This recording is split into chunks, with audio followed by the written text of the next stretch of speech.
स्वामी समर्थ, जय जय स्वामी समर्थ, श्री स्वामी समर्थ, जय जय स्वामी समर्थ। सर्वांना सर्वप्रथम वरदलक्ष्मी व्रताच्या श्रावणी शुक्रवारच्या वैभवलक्ष्मी व्रताच्या खूप खूप शुभेच्छा देते। सर्वांनीच वरदलक्ष्मी व्रताची मांडणी केली असेल अशी अपेक्षा व्यक्त करते। तुम्हालाही माझ्या घरातील वरदलक्ष्मी व्रताची थोडंसं दर्शन व्हावं म्हणून हा व्हिडिओ सुरुवातीचा खास केलेला आहे। सुंदर असं वरदलक्ष्मीचा बघा, तुम्हाला सांगितल्याप्रमाणे पूजा मांडणी केली आहे आणि माता लक्ष्मीला छान सजवून अलंकार घातलेले आहेत। त्यानंतर इथं वरदलक्ष्मीचा कलश म्हणजे ज्या कलशामध्ये आज तांदूळ भरून ठेवतात आणि त्यावर चांदीची मूर्ती किंवा जी असेल ती मूर्ती ठेवतात, कवड्या गोमती चक्र याचं आज पूजन करतात, ती सुद्धा पूजा केलेली आहे। आणि इथं आपली कुंचन सेवा आहे। कुंचन सेवेच्या समोर जो पारंपरिक छोटा कुंचन असतो चांदीचा, तो रोजच्या पूजेत माझा असतो। ही दिवाळीतली माता लक्ष्मीची मूर्ती ज्याची मी नेहमी वरदलक्ष्मी व्रता दिवशी पूजा करते आणि इथे मांडलेली आहे ती वैभव लक्ष्मी व्रताची संपूर्ण मांडणी। हळकुंड सुद्धा आजच्या पूजेमध्ये नक्की ठेवा। इथे श्रीयंत्रावर कुंकुमार्चन करून घेतलेले आहे। त्याच पद्धतीने या ठिकाणी आपला शंख सुद्धा आहे। त्याच्या साईडलाच मी सत्यनारायण पूजेची मांडणी केलेली आहे। इथे आपले महाराज आहेत आणि इथे ज्योतीची पूजा देखील केलेली आहे। तर अशी ही प्रसन्न मांडणी आणि माझा म्हणजे मला शो म्हणजे काय आवडतं तर असे तुपाचे दिवे आणि तेही पणत्यांमध्ये, बस एवढंच माझं असतं। कशी वाटली पूजा तुम्हाला सगळ्यांना नक्की सांगा आणि तुमची पण पूजा मांडून झाली का अगदी अवश्य सांगा। वरदलक्ष्मीच्या चरणांपाशी हीच प्रार्थना की सगळ्यांच्या आयुष्यातले दुःख दूर होऊन सुख समृद्धी आणि ऐश्वर्य सगळ्यांना मिळू दे। चला आजच्या व्हिडिओला सुरुवात करूया। आजच्या दिवशी आपण जरी वरदलक्ष्मी व्रताची पूजा मांडणी केली तरी कहाणी वाचल्याशिवाय आणि आरती केल्याशिवाय आजचे व्रत हे संपूर्ण अपूर्ण राहते। म्हणूनच वरदलक्ष्मीची आरती तुम्ही कोणतीही करा जी माता लक्ष्मीची असते, मात्र कहाणी नक्की ऐका आणि कहाणी देवासमोर बसून संध्याकाळी किंवा जेव्हा तुम्हाला आज वेळ होईल तेव्हा ऐका, कारण कहाणीशिवाय कोणतेही व्रत कधी पूर्ण होत नाही। तर थोडक्यात मी तुम्हाला ती कहाणी सांगते जी मला माहीत आहे। परंपरेनुसार, ग्रंथानुसार किंवा राज्य बदलल्यावर ही कहाणी कदाचित बदलू पण शकते। रत्नजडित सिंहासनांवर सर्व लोकांचे नेहमी कल्याण करणारे श्री शंकर विराजमान झाले आहेत। हे पाहून सर्व लोकांवर अनुग्रह करण्याकरता त्यांना पार्वती प्रश्न करते की हे भगवान शंकरा, आपण सर्व लोकांचे स्वामी आहात, प्राणीमात्रांच्या कल्याणार्थ रात्रंदिवस झटत आहात। आपण सर्वांमध्ये श्रेष्ठ असून आपले ठिकाणी पातकाचा लेश सुद्धा नाही, तरी आपणाला मी पुण्यकारक अत्यंत गुप्त गोष्ट विचारते, ती मला नक्की सांगा। ती गोष्ट ही की जगत प्रभो, एक वरदलक्ष्मी नावाचे व्रत मी ऐकले आहे, त्याचा विधी आणि महिमा काय ते मला सविस्तर सांगावे। त्या व्रताचे आचरण कसे करावे किंवा हे व्रत कसे करावे ह्याची माहिती मला अजिबात नाही, तरी मी पुण्यकारक अत्यंत गुप्त गोष्ट विचारते आणि ती मला कृपा करून सांगावी। माझ्या ऐकण्यामध्ये असे आहे की ही सर्वांचे कल्याण करणारे व्रत आहे। ती गोष्ट ही की सौभाग्य देणाऱ्या व्रताची माहिती मलाही असावी। जगत प्रभो, एक वरदलक्ष्मी नावाचे व्रत मी ऐकले आहे, त्याचा विधी आणि महिमा काय ते मला सविस्तर सांगावे। पार्वतीचा हा प्रश्न ऐकून शंकर भगवान म्हणतात, हे पार्वती, वरदलक्ष्मी व्रत सर्व व्रतांमध्ये उत्तम व्रत असून हे अत्यंत सौभाग्य देणारे व्रत आहे।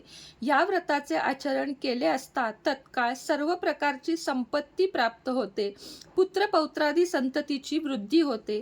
हे पार्वती, ज्यावेळी श्रावणातील पौर्णिमेस शुक्रवार येतो त्या पौर्णिमेपासून स्त्रियांनी हे महालक्ष्मीचे म्हणजेच वरदलक्ष्मीचे व्रत करावे। शंकर भगवान म्हणतात, हे पार्वती, अत्यंत पुण्यकारक वरदलक्ष्मी व्रताचा इतिहास मी तुला सांगतो। हे सुंदरी, तूही त्या देवीच्या आराधनेत कोणत्या प्रकारे तत्पर होशील तेही कथन करतो।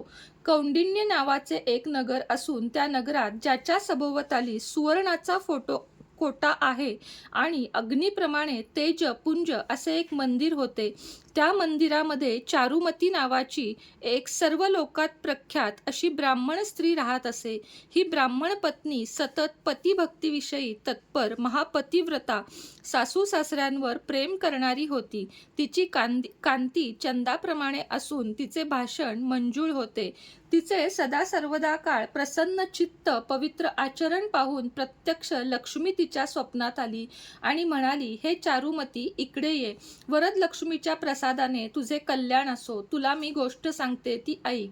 ज्यावेळी श्रावणाच्या पौर्णिमेला शुक्रवार येईल त्यावेळी तो दिवस व्यर्थ न घालवता दृढ अंतःकरणाने वरदलक्ष्मी नावाच्या व्रतास आरंभ कर. चतुर्भुज अशी सोन्याची लक्ष्मीची प्रतिमा करावी. आपले घर स्वच्छ करावे. सगळीकडे तोरणे बांधावी. विविध रंगाच्या रांगोळ्या काढाव्यात. त्या दिवशी पूजेकरता स्वच्छ नवीन भांडी घ्यावीत. पूजेची जागा पूर्व दिशेला ईशान्य दिशेला असावी. भूमीवर स्वस्तिक काढून त्यावर शेर गव्हाची राशी करावी. त्यावर नवा कलश ठेवून त्यात तांदूळ भरावेत. कलशाभोवती वस्त्रे गुंडाळावीत. त्या कलशावर अनेक प्रकारची फुले व्हावीत. अनेक प्रकारची पत्री देखील व्हावी. त्यावर ठेवलेल्या पूर्ण पात्रावर वस्त्र पसरावे. हे सुबुद्धे चारुमती, त्या पूर्ण पात्रावर सोन्याची चतुर्भुज लक्ष्मीची प्रतिमा समंत्रक स्थापन करावी व तिची पूजा करावी. पंचामृत स्नान घालावे. देवी सुक्ताने शुद्ध पाण्याचा अभिषेक करावा. वस्त्रांदी उपचार अर्पावेत. देवीला चंदन, हळदी कुंकू याप्रमाणे सुवासिक द्रव्ये लावावीत. ती येणेप्रमाणे पिंपळ, वड, बेल, आंबा, डाळिंबी, मोगरी, तुलसी, कण्हेर, केवडा, चाफा आदी 21 जातींची पाने 21 प्रमाणे व्हावीत. मोगरी, नाना प्रकारची फुले समर्पण करावीत. सुवासिक धूप, दीप आदी करून इष्टकाम पूर्ण करणाऱ्या द्रव्यांनी महालक्ष्मीचे पूजन करावे. नैवेद्याकरता खीर किंवा लाह्या अशा पद्धतीचे वडे, घारगे, अनारसे किंवा मोदक मात्र 21च्या प्रमाणात ठेवावेत. जो पदार्थ समर्पण केलेला असेल त्यातून 5 पदार्थ काढावेत. म्हणजेच 5 मोदक किंवा जो नैवेद्य ठेवला आहे त्यातील 5 देवीच्या पुढे ठेवावेत आणि बाकी प्रसाद म्हणून घ्यावेत. यथाशक्ती राजोपचार, नाना प्रकारचे शेषोपचार देवीला सन्मानपूर्वक समर्पण करून शरण जावे आणि इष्टवर हेतूची देवीपाशी प्रार्थना करावी. नृत्य, गायन, वादन, लक्ष्मीची गाणी, स्तोत्र म्हणावेत.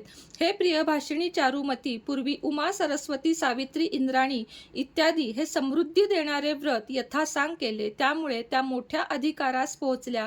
त्याप्रमाणे तू माझे पूजन केले असता मी तुझे सर्व मनोरथ पूर्ण करीन, वर देईन. त्याप्रमाणे वरलक्ष्मीने चारुमतीस स्वप्न दृष्टांत दिला असता ती चारुमती म्हणाली, हे वरलक्ष्मी परमेश्वरी, तू सर्व जनांची जननी आहेस. तू पुण्यमूर्ती इथे प्रकट झाली.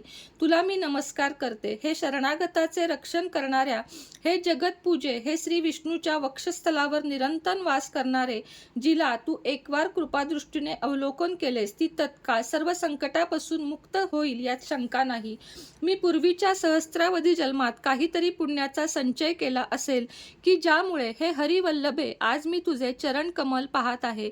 याप्रमाणे चारुमतीने गौरवपूर्वक स्तुती केली असता जगदंबा वरलक्ष्मी हास्य करून अनंत वर देती झाली. असे स्वप्न पाहून चारुमती तत्काळ मोठ्या गडबडीने जागी झाली आणि आपल्या सर्व आप्तवर्गाला हे आनंददायक स्वप्न कथन केले. ऐकतात छान छान असे सर्व म्हणाले. नंतर वरलक्ष्मीने सांगितल्याप्रमाणे हे व्रत करण्याचा त्या सर्वांनी संकल्प केला. श्रावणातील पौर्णिमा शुक्रवार जेव्हा येईल त्याची मार्ग प्रतीक्षा करीत बसली. सुदैवाने लवकरच श्रावण पौर्णिमा आली. मग त्या दिवशी चारुमतीसह तिच्या आप्तवर्गातील सर्व स्त्रिया प्रसन्न मुद्रेने स्वच्छ सुंदर उंची वस्त्रे धारण केली, तोरणे बांधली. गव्हाच्या राशीवर तांदळांनी भरलेला कलश स्थापन करून त्यावर सुवर्ण प्रतिमा मांडून यथाविधी वर लक्ष्मीची पूजा करून प्रार्थना केली. हे कमलासने, हे हातात कमळ धारण करणारे, हे सर्व लोक पूज्ये, हे नारायण प्रिये, हे देवी तू निरंतर आमच्यावर प्रीती करणारी अशी हो.